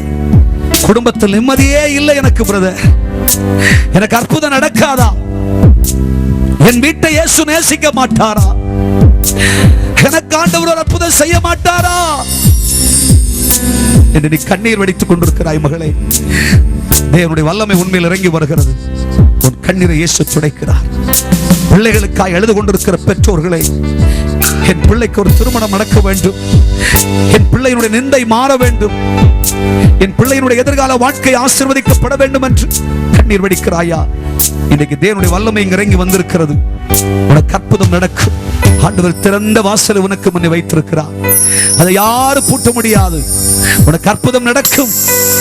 புதிய கல்வி ஆண்டு துவங்குகிறதே, என் பிள்ளைக்காக நான் என்ன செய்வேன் ஆண்டவரே? இந்த சுமையெல்லாம் எனக்கு கொடுக்கப்படுமானால் இது என்னால் கடைசி வரை நிறைவேற்ற முடியுமா? அதற்குரிய வருமானம் எனக்கு இல்லையே. பாதைகளை திறப்பீரா? வாசலை திறப்பீரா? பணத்துக்கான வாய்க்காலை திறப்பீரா? ஆம், திறப்பேன். என் அதிசயம் உனக்கு நடக்கும். நான் இப்பொழுது உங்களுக்காக ஜெபிக்க போகிறேன். தேவனுடைய வல்லமை இறங்கி வந்திருப்பதை பார்க்கிறேன். ஆண்டவர் உங்களோடு பேசி இருப்பதை நீங்கள் உணர்ந்திருக்கிறீர்கள். தேவ சத்தம் உங்களுக்காக துணித்துக் கொண்டிருக்கிறது. இவ்விடம் முழுவதையும் தேவன் தமது வல்லமையினால் ஆளுகை செய்வதை உணர்கிறீர்கள் அல்லவா? உங்கள் வியாதி இருக்கிற இடத்தில் இப்பொழுது உங்கள் வலது கரம் அதை வைத்துக் கொள்ளுங்கள். நீங்கள் ஒருவேளை விதவிதமான பிரச்சனைகளை சந்தித்துக் கொண்டு என் பாதைகள் அடைத்தது, வாழ்க்கையும் முடிந்தது என்ற விரக்தியோடு நின்றார், இரண்டு கரங்களையும் இருதயத்தோடு சேர்த்து வைத்துக் கொள்ளுங்கள். சமாதானத்தின் நதி எனக்காய் பிறக்குமா? நல்ல வாழ்வு எனக்காய் பிறக்குமா? அதிசயம் எனக்கு நடக்குமா என்று கேட்கிற தேவ பிள்ளையே, இன்றைக்கு தேவனுடைய அற்புதத்தை நீ உன் வாழ்விலை அனுபவிக்கும் சமயம் வந்துவிட்டது. ஆண்டவரை நோக்கி பார்ப்போமா? எங்கள் வல்லமை நிறைந்த பிதாவே, கிருபை நிறைந்த தகப்பனே, உம்முடைய வார்த்தை வசனத்துக்கு முன்பாக, உம்முடைய அதிகாரமுள்ள வல்லமைக்கு முன்பாக, உம்முடைய ஆவியின் செயல்பாட்டுக்கு முன்பாய் எதிர்பார்த்த அவளோடு காத்துக் கொண்டிருக்கிற உம்முடைய பிள்ளைகளை ஒரு விசை கண்ணோக்கி பாரும் அப்பா. இவர்கள் வாழ்க்கையிலே அற்புத பாதைகள் திறப்பதாக, அடைக்கப்பட்ட வாசல்கள் திறப்பதாக, கடன் பாடு கஷ்டங்கள் வேதனைகள் துயரங்கள் இவர்களை விட்டு நீங்குவதாக, அற்புத ஊற்றுக்கண்கள் திறப்பதாக, சமாதானத்தின் நதி திறப்பதாக, சந்தோஷ வாய்க்கால் திறப்பதாக. சுவாமி, அற்புதங்களும் அதிசயங்களும் பிள்ளைகளுக்கு நடக்கட்டும்.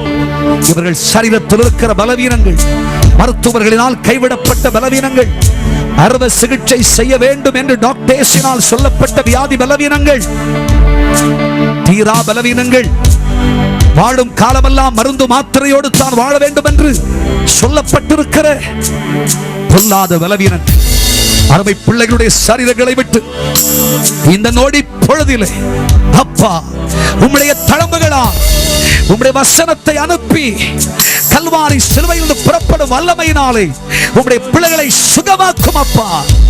இயேசுவின் நாமத்தில் அற்புதம் நடப்பதாக, இயேசுவின் நாமத்தில் சுகம் உண்டாவதாக, இயேசுவின் நாமத்தில் விடுதலை.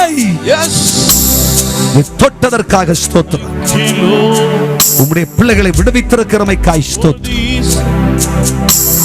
எங்கள் கண்களுக்கு பார்வை, அடைக்கப்பட்ட நாவுகளுக்கு வாக்கு வல்லமை, கேட்காத காதுகளுக்கு அற்புதம், நடக்க முடியாத கை கால்கள் எலும்புகள் நரம்புகளுக்கு உம்முடைய வல்லமையும் உம்முடைய பலனும் அனுப்பி இருக்கிறமைக்காக ஸ்தோத்திரம். உம்முடைய பிள்ளைகளை தொட்டதற்காக நன்றி சொல்கிறேன். உம்முடைய பிள்ளைகளை ஆசீர்வதியும் அப்பா, ஆசீர்வதியும் ஆசீர்வதியும் உன் கரங்களிலே தருகிறேன். இயேசு கிறிஸ்துவின் நாமத்தில் பலவந்தம் செய்கிறோம் பிதாவே. கரங்களை தட்டி ஆண்டவரை மகிமைப்படுத்துங்கள். மிகவும் பிரியமானவர்களே, மன நிம்மதியோடு அற்புத சுகத்தோடு பரிசுத்த தேவனுக்கு பரிசுத்த ஆராதனை செய்ய விருப்பமா? வந்து பாருங்கள். இயேசு வாழ்வளிக்கிறார் பரிசுத்த ஆராதனைகள் இடம் லாரன்ஸ் நினைவரங்கம், இந்து கல்லூரி ரோட், செட்டிக்குளம், நாகர்கோவில். எல்லா ஞாயிறும் 4 ஆராதனைகள். நேரம் காலை 6 மணி முதல் 7:30 வரை முதல் ஆராதனையும், காலை 7:30 மணி முதல் 9 மணி வரை 2ஆம் ஆராதனையும், காலை 9 மணி முதல் 10:30 மணி வரை 3ஆம் ஆராதனையும், காலை 10:30 மணி முதல் 12 மணி வரை 4ஆம் ஆராதனையும் நடைபெறுகிறது. இவ்வாராதனைகளில் அற்புத சுகமளிக்கும் தீர்க்க தரிசன வரம் பெற்ற அன்பு சகோதரர் DMD பெஞ்சமின் அவர்கள் செய்தியளித்து ஆராதனைக்குள் வழிநடத்தி ஜெபிக்கிறார்கள். இடம் லாரன்ஸ் நினைவரங்கம், இந்து கல்லூரி ரோட், செட்டிக்குளம், நாகர்கோவில். வந்து பாருங்கள், ஆசீர்வதிக்கப்படுவீர்கள். தொடர்புக்கு 0462 2799 20, 0462 2799 21, 944 3231 603, 944 3161 005.